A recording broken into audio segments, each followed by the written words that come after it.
Hello friends, welcome to Royal Study. दोस्तों, आज के इस वीडियो में दिल्ली पुलिस कांस्टेबल 2023 के स्पेशल एग्जाम का नेक्स्ट एनालिसिस आपके लिए लेकर आ चुके हैं। 23 नवंबर 2023 को हम फर्स्ट शिफ्ट का एनालिसिस कवर करेंगे। इससे पहले की जितनी भी शिफ्ट हुई है सारे का हम कंप्लीट एनालिसिस आपको कवर करवा चुके हैं। उन सभी की पीडीएफ हम टेलीग्राम पर अपडेट कर चुके हैं। अगर टेलीग्राम को ज्वाइन नहीं किया है तो आप सभी से रिक्वेस्ट है कि टेलीग्राम को जरूर से ज्वाइन आप कर लीजिएगा। डिस्क्रिप्शन में लिंक आपको मिल जाएगी। गाइज, आप में से किसी का भी एग्जाम आगे आने वाले दिनों में किसी भी शिफ्ट में है तो आप हमें इन नंबर पर अपने क्वेश्चन जरूर व्हाट्सअप करें ताकि हम आपको सटीक और 100% as it is accurate questions analysis कर पाएं। क्लियर है? तो आइए स्टार्ट करते हैं आज की हमारी शानदार वीडियो सेशन को। उससे पहले आप सभी से रिक्वेस्ट है कि वीडियो को लाइक नहीं किया है तो कर दीजिएगा। सभी से रिक्वेस्ट है कि चैनल को सब्सक्राइब करके बेल आइकन को ऑल पर सेलेक्ट कर दीजिएगा ताकि जो भी नया वीडियो आए सबसे पहले आप सभी के पास में पहुंच पाए। गाइस, जीके और करंट अफेयर का आज का हमारा पहला question, Hindustan socialist Republican association का गठन कब किया गया था? सही जवाब रहेगा 1928 में। हिंदुस्तान सोशलिस्ट रिपब्लिकन एसोसिएशन का गठन 1928 में किया गया था। हिंदुस्तान सोशलिस्ट रिपब्लिकन एसोसिएशन का गठन 1928 में दिल्ली फिरोज शाह कोटला में हुआ था। दिल्ली के फिरोज शाह कोटला में। और दिल्ली में फिरोज शाह कोटला के खंडरों में एक ऐतिहासिक बैठक में सितंबर 1928 में हिंदुस्तान रिपब्लिक एसोसिएशन को हिंदुस्तान सोशलिस्ट रिपब्लिकन एसोसिएशन में परिवर्तित किया गया। पहले इसका नाम था हिंदुस्तान रिपब्लिक एसोसिएशन। 1928 में इसका नाम बदलकर हिंदुस्तान सोशलिस्ट रिपब्लिकन एसोसिएशन इसका नाम किया गया। चंद्रशेखर आजाद के नेतृत्व में HRA का नाम बदलकर Hindustan socialist Republican association HSRA कर दिया गया। और इस बैठक में पंजाब से भगत सिंह, सुखदेव, भगवती चरण वोहरा, संयुक्त प्रांत से विजय कुमार सिन्हा, शिव वर्मा, जे देव कपूर ये जो है शामिल थे। पंजाब से HSRA ने सामूहिक नेतृत्व में काम करने का फैसला किया और समाजवाद को अपने आधिकारिक लक्ष्य के रूप में अपनाया। अगला क्वेश्चन है गाइस हमारा, पंडित गोपाल प्रसाद दुबे किस नृत्य से संबंधित है? सही जवाब रहेगा छऊ से। आपका करेक्ट आंसर हो जाएगा। भारत के प्रसिद्ध शास्त्रीय नृतक पंडित गोपाल प्रसाद दुबे को 2012 में छऊ नृत्य के क्षेत्र में उनके योगदान के लिए पद्मश्री से सम्मानित किया गया था। उन्हें कई लोग कला के सरायकेला संस्करण के प्रमुख प्रतिपादक के रूप में मानते हैं और उनका जो जन्म है 25 जून 1957 को सरायकेला झारखंड में भारत में हुआ था। 14 वर्ष की आयु में उन्होंने भारत और संगीत की मूल बांधे प्रसिद्ध सरायकेला छऊ नर्तक स्वर्गीय गुरु नटकेसर बन बिहारी है ना नटशेखर बन बिहारी पटनायक और गुरु पद्मश्री राजकुमार SN सिंहदेव और पद्मश्री गुरु केदारनाथ साहू के साथ सीखना शुरू की। पंडित गोपाल प्रसाद दुबे त्रिनेत्र छऊ नृत्य केंद्र सरायकेला झारखंड के संस्थापक सदस्य और सचिव थे। तो अगला क्वेश्चन है हमारा, ODI में साल 2021 में सबसे ज्यादा रन किस बल्लेबाज ने बनाए? सही जवाब रहेगा पॉल स्टर्लिंग। आपका करेक्ट आंसर रहेगा। साल 2021 में सबसे ज्यादा ODI में रन बनाने वाले बल्लेबाज आयरलैंड के पॉल स्टर्लिंग है। इनका नाम आप याद रखिएगा, जिन्होंने इस साल सीमित फॉर्मेट के 50 ओवर वाले मुकाबले में सबसे ज्यादा रन बनाए और इस साल 2021 में उन्होंने कुल 14 मैच खेले। अगला क्वेश्चन है, मुरुगेगन बादक कौन से राज्य से थे? इस तरह से क्वेश्चन बना था। हो सकता है कुछ डिटेल आपको क्वेश्चन में और दी गई होंगी। तमिलनाडु आपका करेक्ट आंसर रहेगा अगर ऑप्शन में आपको मिला होगा तो। एल मुरुगन के माता पिता तमिलनाडु के एक गांव के खेतों में काम करते हैं। मुरुगन की पढ़ाई के लिए उनके माता पिता ने उतार लिया था। इस तरह से चीजें हैं, आप देख लीजिएगा। जो ऑप्शंस मिले थे उसके अकॉर्डिंग आपको इस तरह के क्वेश्चंस को अटेम्प्ट करना है। अगला क्वेश्चन है, गिरफ्तार किए गए व्यक्ति को रिक्त स्थान यानी कि 10 घंटों के अंदर मजिस्ट्रेट के समक्ष प्रस्तुत किया जाना चाहिए। सही जवाब रहेगा 24 घंटे के अंदर। यानी कि भारतीय संविधान के अनुच्छेद 22(2) के अनुसार गिरफ्तारी करने वाले पुलिस अधिकारी को गिरफ्तारी के 24 घंटे के अंदर गिरफ्तार व्यक्ति को मजिस्ट्रेट के सामने पेश करना होगा, अन्यथा उसे गलत तरीके से हिरासत में लेने के लिए जवाबदेह ठहराया जाएगा। किसी व्यक्ति को गिरफ्तार करने के बाद उसे 24 घंटे के अंदर मजिस्ट्रेट के सामने पेश किया जाना चाहिए और इसमें न्यायालय पहुंचने की यात्रा की समयावधि शामिल नहीं है। पुलिस को मजिस्ट्रेट को केस डायरी में की गई प्रविष्टियों की एक प्रति भी देनी होगी। और देखिए, गिरफ्तार व्यक्ति उसको रिहा करते समय पुलिस अधिकारी के हस्ताक्षर से उक्त आशय का एक प्रमाण पत्र गिरफ्तार किए गए व्यक्ति को दिया जाए। अगला क्वेश्चन है, ट्रेन टू पाकिस्तान पुस्तक के लेखक कौन है? सही जवाब रहेगा खुशवंत सिंह। ट्रेन टू पाकिस्तान पहली बार 1956 में प्रकाशित आधुनिक भारतीय कथा का एक प्राचीन साहित्य है। यह खुशवंत सिंह की सर्वश्रेष्ठ कृतियों में से एक है। 1947 में भारत के विभाजन के बारे में छोटी परंतु शक्तिशाली कहानी है। पूरा देश विभाजन के कहर और सिखों और मुसलमानों के बीच दंगों से हिल गया था। खुशवंत सिंह ने मानो माजरा के काल्पनिक शहर के माध्यम से समुदायों द्वारा सामना किए गए इन त्रासदियों को साहसपूर्वक उजागर किया। खुशवंत सिंह की पुस्तक हिस्ट्री ऑफ द सिख को सिख इतिहास पर सबसे अधिक आधिकारिक कार्य माना जाता है। अगला क्वेश्चन है, गुड बैड रेसिड्यूकल्स एंड दिल्ली किताब किसकी? इस तरह से कोई सी बुक्स आपसे पूछी गई थी। एग्जैक्ट बुक का नाम नहीं मिल पाया कि किस तरह की है आपका यहाँ से किताब पूछी गई थी। इसके अलावा बैंक अतिथि लीड कौन सी नहीं है, इस तरह से कोई आपका क्वेश्चन था, ये एग्जैक्ट नहीं मिल पाया कि क्वेश्चन क्या पूछा गया था। नेक्स्ट क्वेश्चन है लोहड़ी त्योहार मुख्य रूप से किस राज्य से संबंधित है, सही जवाब रहेगा पंजाब से। देखिए माघ के महीने में मनाया जाने वाला पंजाब का अलाव फसल त्योहार है लोहड़ी, और नई शुरुआत का प्रतीक है बेसिकली माना जाता है। ये जो त्योहार है हर साल 13 जनवरी को बहुत उत्साह जोश के साथ में मनाया जाता है। मुख्य रूप से पंजाबियों का फसल त्योहार जो है ये होता है, और ये जो त्योहार है रबी फसलों की कटाई को दर्शाता है, और इसीलिए सभी किसानों को यानी कि किसानों को एक साथ मिलकर भगवान को धन्यवाद देने के लिए इतनी शानदार फसल दी जाती है, और इस त्योहार को ये मनाते हैं। अगला क्वेश्चन है अपराध के आरोपी अपराध के पीछे मजबूर कब हो गए, इस तरह से कोई क्वेश्चन था, ये भी एग्जैक्ट नहीं मिल पाया है। गाइस जो भी जिस तरह से हमें मिले हैं हम आपको एथलेटिक्स बताने में आपको हेल्प कर रहे हैं, और हमसे जितना हो पा रहा है हम आपकी ज़्यादा से ज़्यादा हेल्प कर रहे हैं, और एडिशनल डिटेल इसीलिए आपके लेकर आ रहे हैं ताकि जो भी कोई नया क्वेश्चन बने तो इसी डिटेल से आपका सीधा सीधा बन रहा है, तो इसी में से आपका कवर हो जाए। देखिए भारतीय दंड संहिता के मुताबिक जब कोई व्यक्ति कानून द्वारा वर्जित कोई काम स्वेच्छा से करता है तो वह अपराध माना जाता है। किसी काम को तभी अपराध माना जाता है जब वह काम किसी आपराधिक मनोदशा के साथ किया गया हो। अगला क्वेश्चन है हाइड्रोलॉजिकल साइकिल डीलर से रिलेटेड क्वेश्चन था, ये भी एग्जैक्ट नहीं मिल पाया है। क्लियर है। नेक्स्ट क्वेश्चन है गोपेश्वर मंदिर में कौन से पत्थर का उपयोग हुआ, तो बलवा पत्थर का उपयोग हुआ था। ओडिशा के महानदी में डूबे हुए 500 साल पुराने गोपीनाथ मंदिर को बनाने में बलवा पत्थर का इस्तेमाल हुआ था, और ये जो मंदिर है 60 फीट ऊंचा है और भगवान विष्णु के अवतार भगवान गोपीनाथ का है, और मंदिर में के निर्माण में इस्तेमाल होने वाले पत्थर के तरह तरह के पत्थर का इस्तेमाल 15वीं-16वीं शताब्दी के मंदिरों में बनाने में किया जाता था। अगला क्वेश्चन है तुमकुरु खनन बेल्ट कौन से राज्य में है, सही जवाब रहेगा कर्नाटक में। तुमकुरु खनन बेल्ट कर्नाटक में है, और यह बेल्ट बल्लारी, चित्रदुर्ग, चिक्कमगलुरु और तुमकुरु में स्थित है, और इस बेल्ट में कुद्रेमुख है ना, कुद्रेमुख लोहा अयस्क की खाने हैं। ये जो खदानें हैं लोहा अयस्क के बड़े भंडार के लिए जानी जाती है, और यह दुनिया की सबसे बड़ी खदानों में से एक है। अगला क्वेश्चन है कोई सा नृत्य दे रखा था, कौन सी जनजाति से संबंधित है, इस तरह से क्वेश्चन आपका पूछा गया था। एग्जैक्ट ये भी क्वेश्चन नहीं मिल पाया है। देखिए अलग अलग जनजातियों के अपने खास नृत्य होते हैं, और ये नृत्य समूह में किए जाते हैं, और इनमें खास परिधान भी पहने जाते हैं। जनजातीय नृत्यों में संगीत नृत्य के जरिए कोई कहानी कही जाती है। क्लियर है। तो कुछ जनजातियों के प्रसिद्ध नृत्य है जो हम आपको बता देते हैं। देखिए गरासिया जो जनजाति है इनके प्रमुख नृत्य कौन कौन से, बालर, गरबा, गेर, कूदा, लूर, मोरिया और गोर, ये जो है गरासिया जनजाति के द्वारा किया जाता है। भारिया जनजाति का जो प्रमुख नृत्य है ये कौन सा है, तो ये आदिवासी जनजाति है जो त्योहारों पर नृत्य गायन करती है, भगोरिया नृत्य बेसिकली भारिया जनजाति का। भील जनजाति का भी भगोरिया होता है, तो याद रखिएगा, और इसका भी भारिया का भी होता है। कोरकू जो है इनकी जनजाति का लुभावना लोक नृत्य है, डांडल नृत्य होता है। बाइसन हार्न मारिया जो जनजाति है इस जनजाति का जो मुख्य नृत्य है ये गोर नृत्य है। बोडो जनजाति जो है इसका बागुरुम्बा होता है नृत्य। इसके अलावा भील जो जनजाति है गौरी नृत्य होता है, और बेरियाज जो जनजाति है इसके द्वारा चक्री नृत्य किया जाता है। अगला क्वेश्चन है जनगणना से रिलेटेड। जनगणना से 3-4 क्वेश्चन बने हैं, ये एग्जैक्ट नहीं मिल पाया है, आगे हम और कवर करवाएंगे क्वेश्चन। बाकी जनगणना से रिलेटेड क्या क्या क्वेश्चन बने थे आपको पहले भी बता चुके हैं हम किस तरह के। आज का ये क्वेश्चन हमें नहीं मिल पाया कि किस तरह का क्वेश्चन जनगणना से बना था।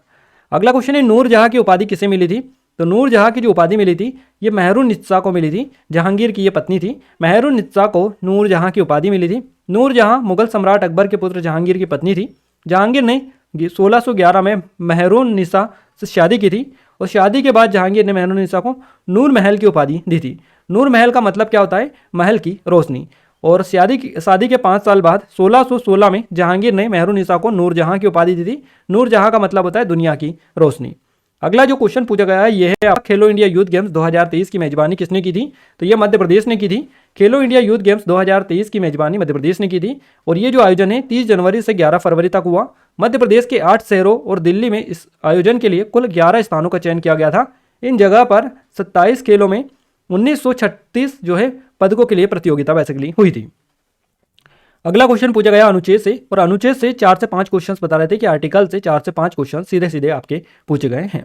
नेक्स्ट बात करते हैं पूरा पाषाण काल को कितने भागों में बांटा गया है, सही जवाब रहेगा 3 भागों में। कौन कौन से, तो पूरा पाषाण काल को 3 भागों में बांटा गया है, निम्न या प्रारंभिक पूरा पाषाण काल, इसके अलावा मध्य पूरा पाषाण काल और ऊपरी पूरा पाषाण काल, ये 3 भागों में इसको बांटा गया है। पूरा पाषाण काल मानव इतिहास का सबसे लंबा काल है।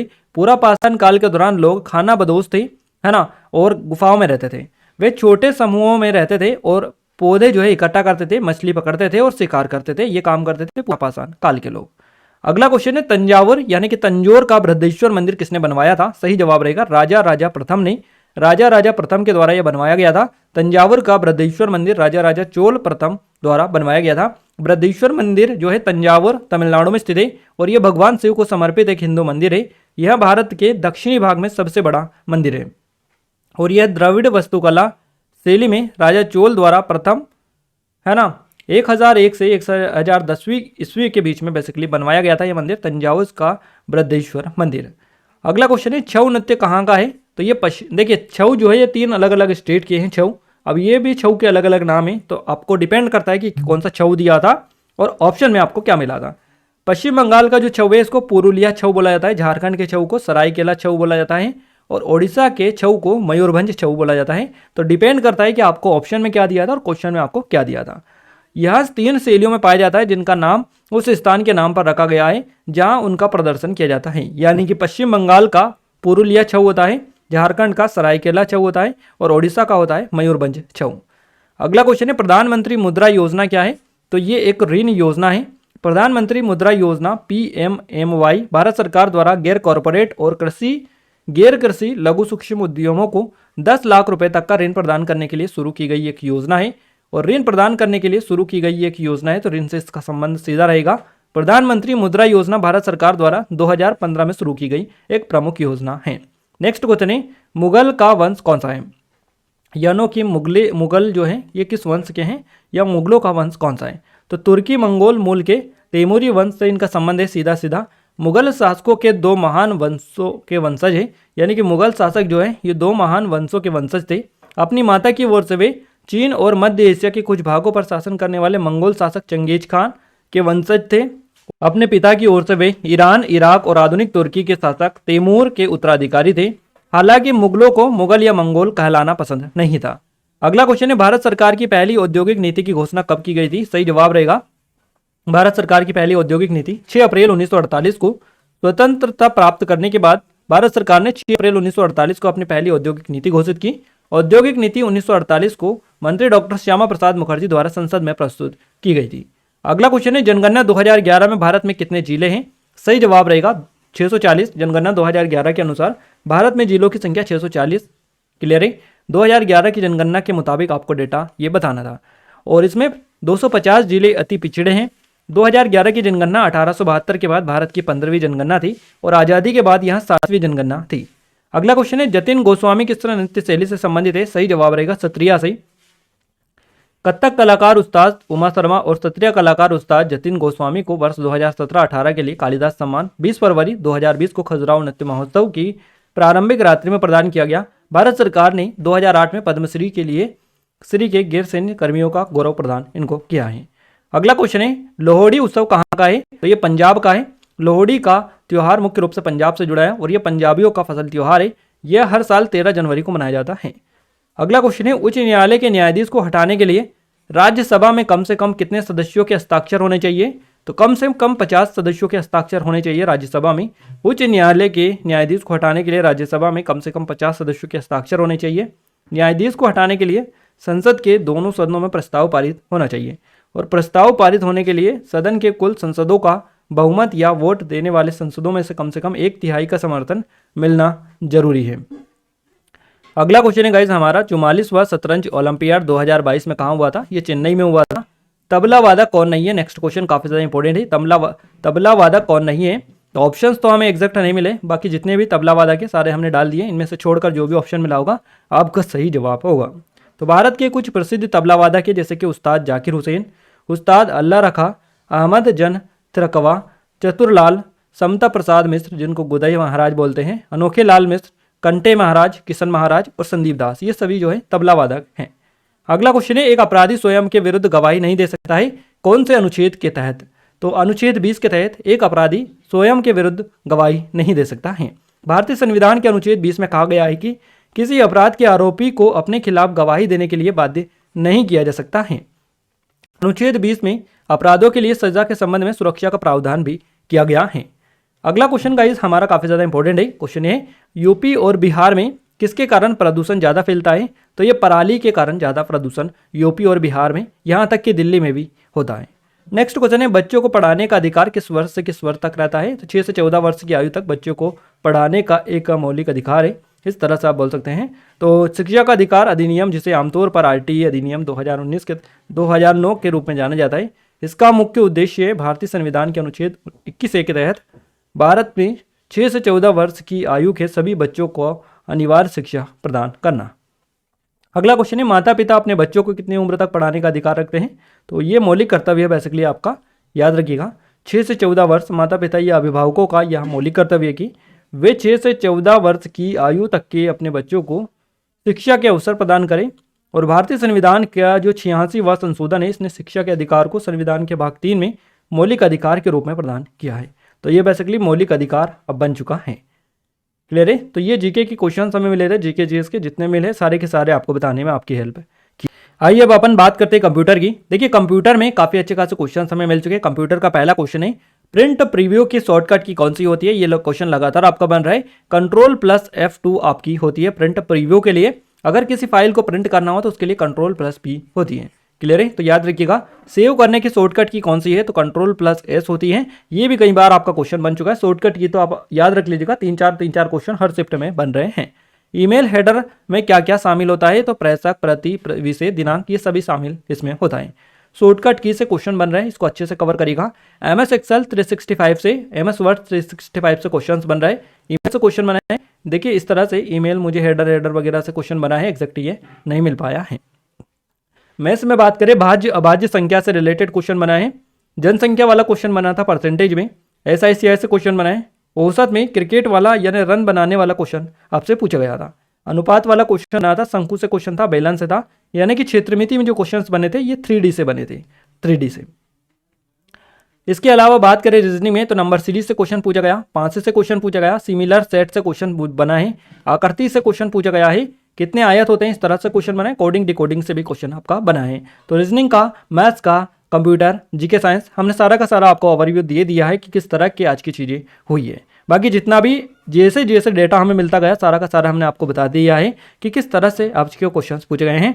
कुछ क्वेश्चंस आज आधे अधूरे मिले हैं, वो भी हमने एज इट इज ही आपको बताने में आपकी हेल्प की है। एटलीस्ट आपको वहाँ से टॉपिक तो पता चल ही चुका होगा कि किस टॉपिक से आपके क्वेश्चंस आ रहे हैं। क्लियर है? अगर आपने टेलीग्राम को ज्वाइन नहीं किया तो आप सभी से रिक्वेस्ट है कि टेलीग्राम को ज्वाइन कर लीजिएगा, डिस्क्रिप्शन में लिंक है वहाँ से।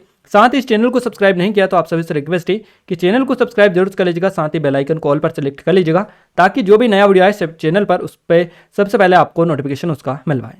Clear guys? साथ ही वीडियो को लाइक कर दीजिए, शेयर कर दीजिए अपने दोस्तों के साथ में, ताकि हमें सपोर्ट मिले, मोटिवेशन मिले आपके लिए और अच्छे से अच्छे वीडियोस हम लाने की कोशिश करते रहें। क्लियर है? तो मिलते हैं हमारे नेक्स्ट शिफ्ट के एनालिसिस के साथ, तब तक के लिए जय हिंद, वंदे मातरम।